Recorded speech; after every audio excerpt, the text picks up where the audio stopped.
In life, it is easy to be generous when our cups are overflowing. When we have plenty, giving feels natural. But true character is not measured by what we give from our abundance. It is measured by what we are willing to share when we have almost nothing left. We often ask ourselves in our darkest moments, how can I help others when I am struggling myself? The story you are about to hear holds a powerful answer.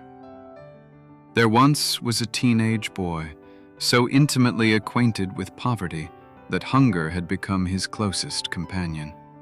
He knew the painful, hollow sound of an empty stomach at night. And one cold morning, with only enough money for a single loaf of bread, he was faced with an impossible choice. His name was Elias. He lived in a forgotten village where the roads were always dusty and opportunities were painfully rare. His home was a wooden shack, bruised by the wind. The roof wept when it rained, and the winters were cruel. Elias was young, but his hands were already calloused from the heavy labor of men. He carried wood, he swept stone floors, he lifted sacks of grain far heavier than his own frail frame. All of this for a few dull coins. Some days he earned enough to survive. Many days he did not. But even in the grip of such hardship, Elias carried a quiet treasure that many wealthy men never find: a soft heart. He greeted his neighbors with warmth. He shared smiles he could barely afford. Life had given him so little, and yet bitterness never found soil in his soul.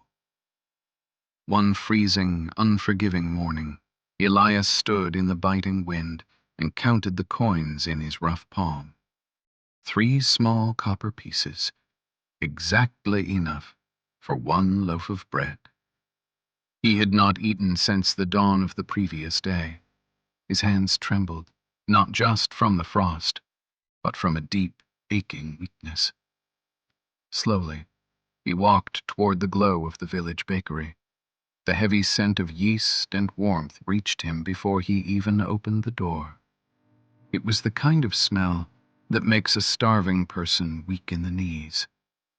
He stepped inside the warm light, placed his hard-earned coins on the wooden counter, and the baker handed him a small loaf, gently wrapped in cloth. Elias held it to his chest. To anyone else, it was just a piece of bread. To him, it was salvation. But as Elias stepped back out into the biting gray street, his eyes caught a movement in the shadows. Huddled against a frosted stone wall sat an old man. He was dangerously thin. He was shivering violently beneath a torn coat, and his eyes carried the heavy exhaustion of a life breaking down. The old man stared hungrily at the wrapped bread in Elias's hands. Then, ashamed, he quickly looked down at the snow. Elias slowed his pace. He recognized that look. It was the devastating look of a human being who was trying very hard not to hope. Elias walked a few more steps. Then he stopped. The winter wind howled, and his own empty stomach twisted in pain. He looked down at the warm bread. Then he looked back at the freezing stranger. He could easily keep walking. No one in the world would blame him. He needed this food. He had worked until his hands bled to earn it. But kindness, true kindness, often asks us to give what we desperately wanted to keep. Elias closed his eyes. He took a slow, deep breath in the freezing air, turned around, and walked back.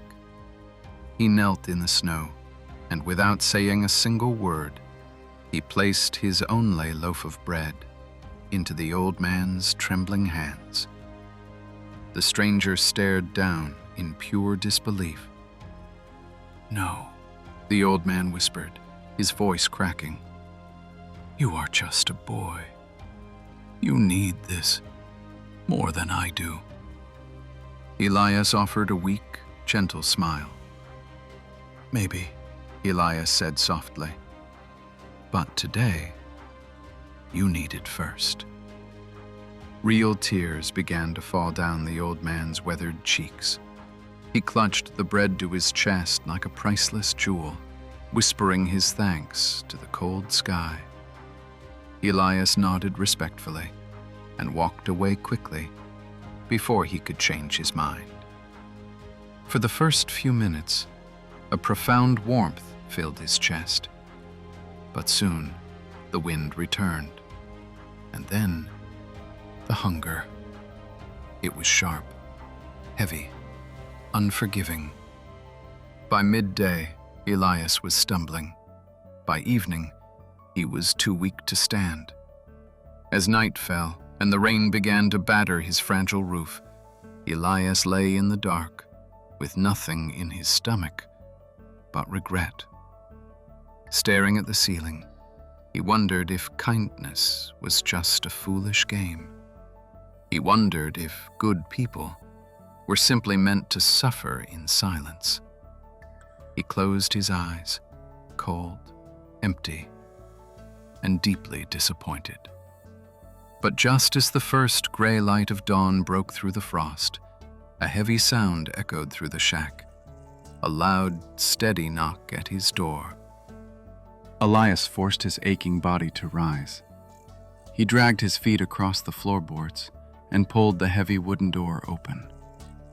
Outside, standing in the crisp morning air, was a well-dressed merchant, and behind him sat a sturdy carriage overflowing with thick blankets, dry firewood, and heavy sacks of flour and root vegetables.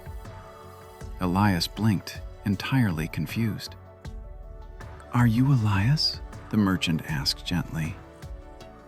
"Yes," Elias whispered. The merchant smiled, a smile full of profound respect.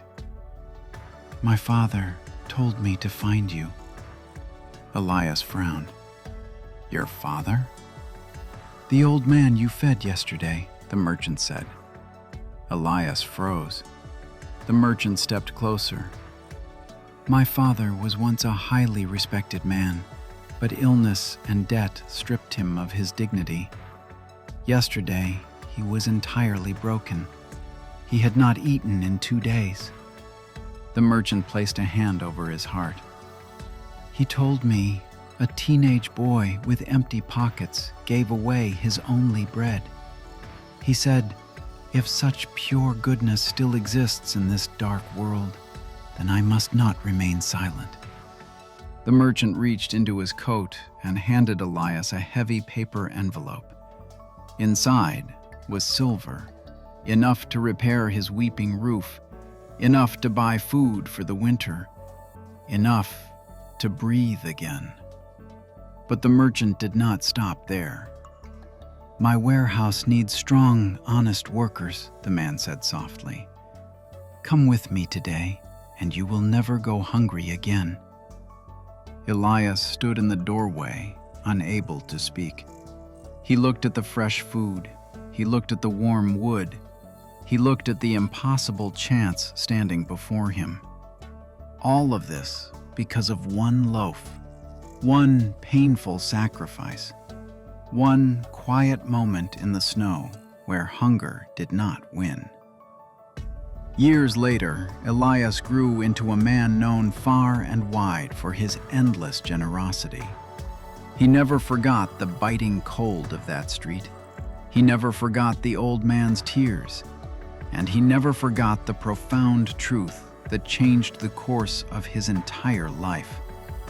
Kindness is never wasted, even when it feels entirely unseen, even when it costs you something painful to give, even when you go to sleep in the dark wondering if your goodness mattered at all. Because sometimes the absolute smallest gift reaches much further than we could ever imagine.